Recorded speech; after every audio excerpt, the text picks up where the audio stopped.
PNB घोटाले के बाद OBC bank, oriental bank of commerce bank में घोटाला सामने आया है। ये घोटाला तकरीबन 400 करोड़ का है। मामले में सीबीआई ने दिल्ली की हीरा निर्यातक कंपनी द्वारिका दास सेठ इंटरनेशनल प्राइवेट कंपनी के खिलाफ धोखाधड़ी का मामला दर्ज कर लिया है।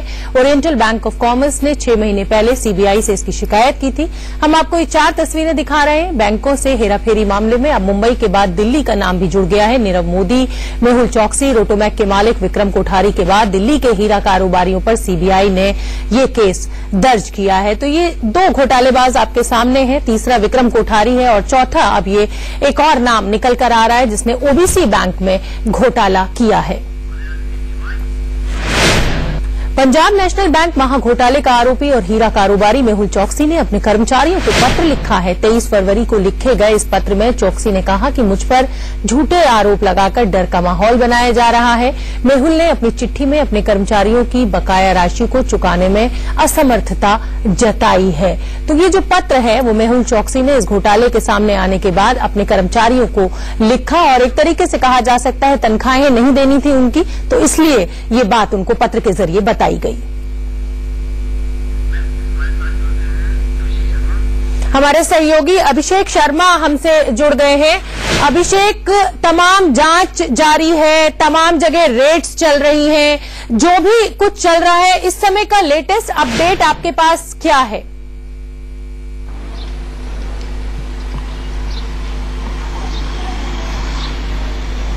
बिल्कुल, देखिए जांच लगातार चल रही है। सीबीआई हो या फिर ईडी हो या फिर इनकम टैक्स हो, लगातार तीनों एजेंसियां बड़े पैमाने पर हर जगहों पर जांच कर, छापेमारी कर तमाम बड़े बड़े खुलासे हो रहे हैं। लेकिन एक खबर जो इंडिया न्यूज के हाथ लगी है, जो सीबीआई सूत्रों से मालूम पड़ा है, इसमें जितने भी नीरव मोदी और मेहुल चौकसी के परिवार वाले तो मुंबई से यानी देश से भाग चुके हैं, लेकिन इसके अलावा जितने भी डायरेक्टर थे, जितने भी अन्य और निदेशक थे इनकी कंपनी में, उनको बड़े ही अच्छे तरीके से पहले उनको इस्तीफा दिलवाया गया। इस्तीफा देने के बाद उनको भी ठिकाना लगा दिया गया, यानी देश से उन्हें भी भगा दिया गया है। यह एक बड़ा खुलासा सीबीआई के हवाले से हुआ है। सीबीआई ने इस पर मामले जांच पड़ताल कर रही है, आखिरकार किन को निदेशकों को भगा, क्योंकि कई सारे ऐसे डायरेक्टर्स हैं जिनसे सीबीआई पूछताछ करना चाहती है, लेकिन वह इस वक्त देश में मौजूद नहीं है। यानी साफ है कि इसमें मेहुल चौकसी, नीरव मोदी और उसका भाई जो निसल है, इसका नाम आ रहा है कि इन तीनों लोगों ने भगाने में बड़ी अहम भूमिका अदा की है, जो कि जितने भी लोग हैं वह या तो दुबई में हो सकते हैं या फिर अन्य किसी देश में हो सकते हैं, लेकिन इस वक्त वह भारत में नहीं है, क्योंकि उन सबको पहले से प्लान कर लिया था, पता चल गया था कि इन्हें देश छोड़ना, देश से भागना है और हजारों करोड़ का चूना लगाना है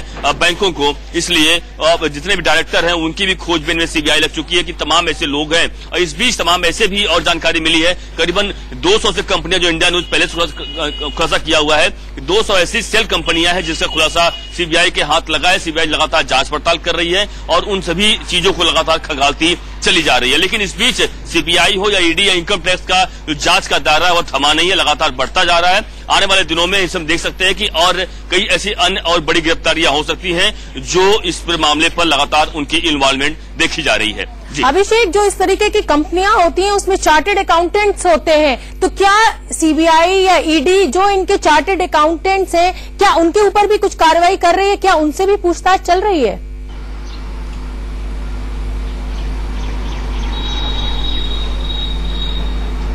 बिल्कुल, देखिए जो सीबीआई की तरफ से तो लगातार सबसे संपर्क किया ही जा रहा है, उनको बुलाया जा रहा है, पूछताछ चल रही है। लेकिन इस बीच जैसा कि इंडिया न्यूज ने पहले इस न्यूज को एक्सक्लूसिव ब्रेकिंग किया था कि इस पूरे मामले पर जो सीए की सबसे बड़ी जो संस्था होती है सीएआई, उन लोगों ने तमाम ऐसे 9 से 10 बड़े जो कंपनियां सीए फर्म है उन सभी को नोटिस जारी किया है, जिसमें 3 मुंबई की है और कई सारी कंपनियां बाहर मुंबई के बाहर की है। उन सभी को नोटिस जारी किया है कि आखिरकार आप।